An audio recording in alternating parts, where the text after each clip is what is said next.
Welcome to Canada Discoveries and Observations.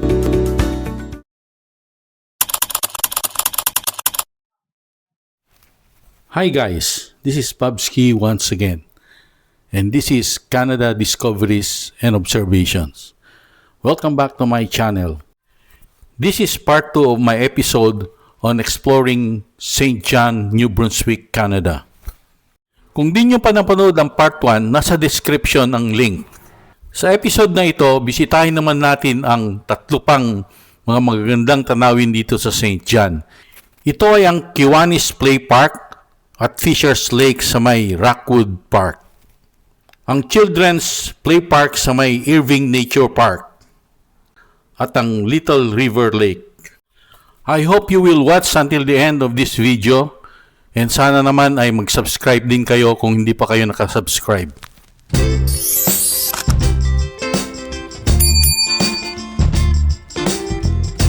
Ang una natin bisitahin ay ang Kiwanis Play Park sa may Rockwood Park.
Ito naman ay ang Fisher's Lake na nandito rin sa Rockwood Park.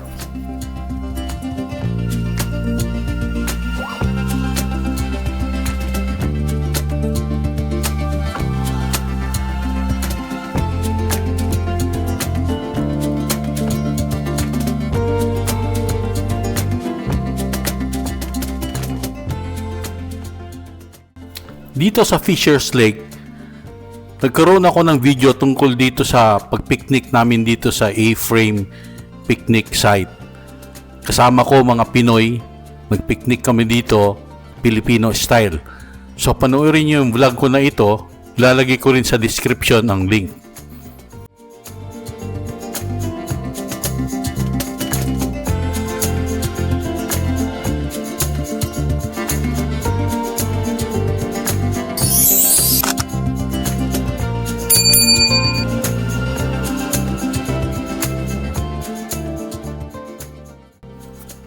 Itong Children's Play Park sa may Irving Nature Park ay matatagpuan sa bukana ng Irving Nature Park.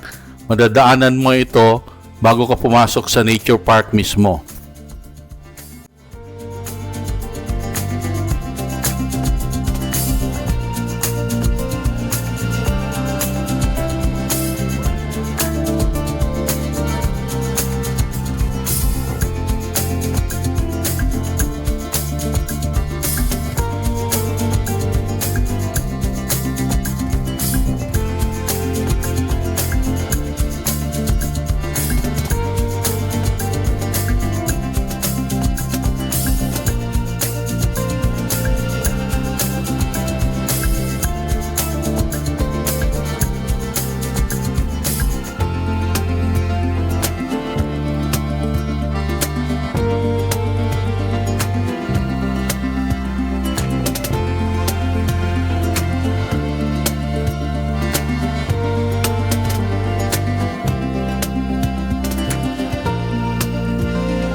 Ito yung Little River Lake ng St. John. Malapit lang sa city proper. Ang Little River Lake ay nasa Little River Reservoir. Meron itong playground, may beach, at saka meron ding volleyball court.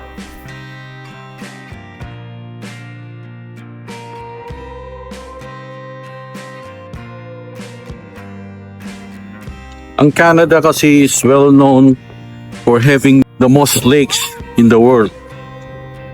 Napakaraming lakes dito sa Canada. Dito pala sa St. John, napakarami na. Yan, kita mo yung lake na yun. At meron siyang playground. So, kita mo doon, may mga naliligo. Ayan.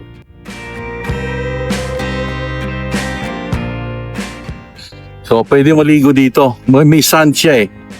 Kaya may puan ng lifeguard. Now, let's go to the playground.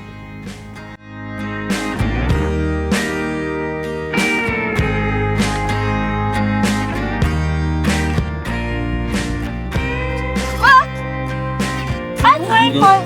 So, I saw that I do you know any plants? Turn around and go down. Oh, I think that was a different. Look out!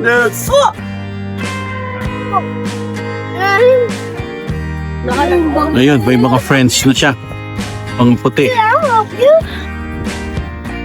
Okay.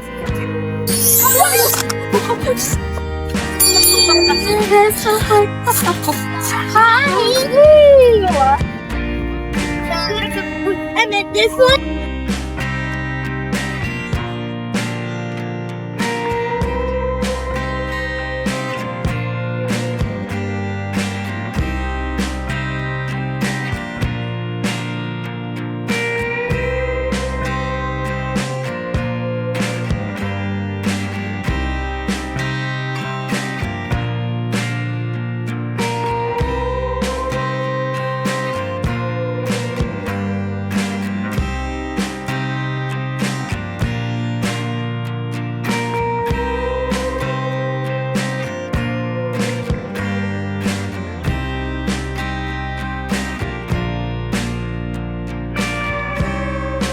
At meron ding volleyball court dito. Ayan. Marami pa tayong lugar na bibisitahin dito sa St. John, saka ang vicinity niya sa mga makalapit na bayan. As of now, ito lang muna ang papasyalan natin para hindi mahaba masyado yung ating video. Magkakaroon pa ito ng mga susunod na episodes habang namamasyal tayo dito sa New Brunswick, Canada. Abangan nyo ito at mag-subscribe kayo para naman makatanggap kayo ng mga ganitong mga video in the future. So, maraming salamat sa panonood. This is Babski again of Canada Discoveries and Observations. Maraming salamat. God bless and see you.